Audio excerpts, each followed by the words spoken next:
Uy, malinis na. Wala pa si Sir Grant. Alas 3 na oh.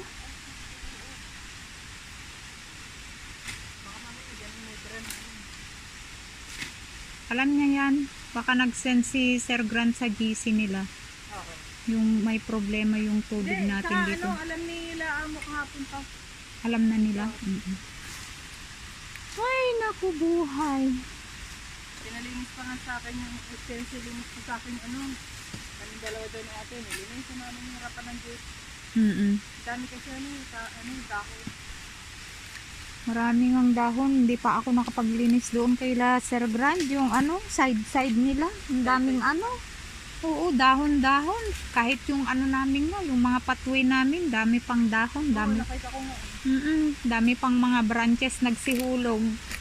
Sabi ni Modrako, antayin mo na lang yung mga gardener sa Monday. Sila na lang Monday ba? gagawa. Oo. Pati sa amin siguro. Monday. Pati sa amin kasama yan. Hindi na yata eh. Nag-change na yata si madam mo. Oo, kasi sila Yung dati daw na gardener nyo.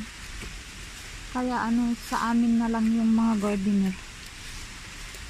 Daming host-host. Oo daw. Sabi ni madam. Kasi hindi nila kaya pag isang araw lang yung gamitin nila. Yung 3 bahay dyan. Hindi nila kaya. Oo.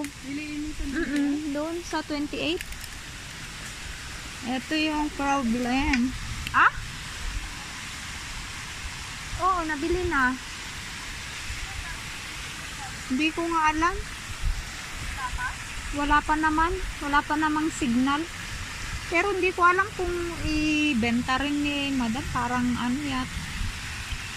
parang ayaw na daw. Parang ayaw na daw ibenta ni madam yan. Siguro. Ito pala yung problem namin. Problem cannot solve, but malinis na. Yan na.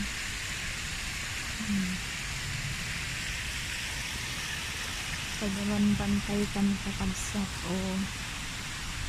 Madilim na.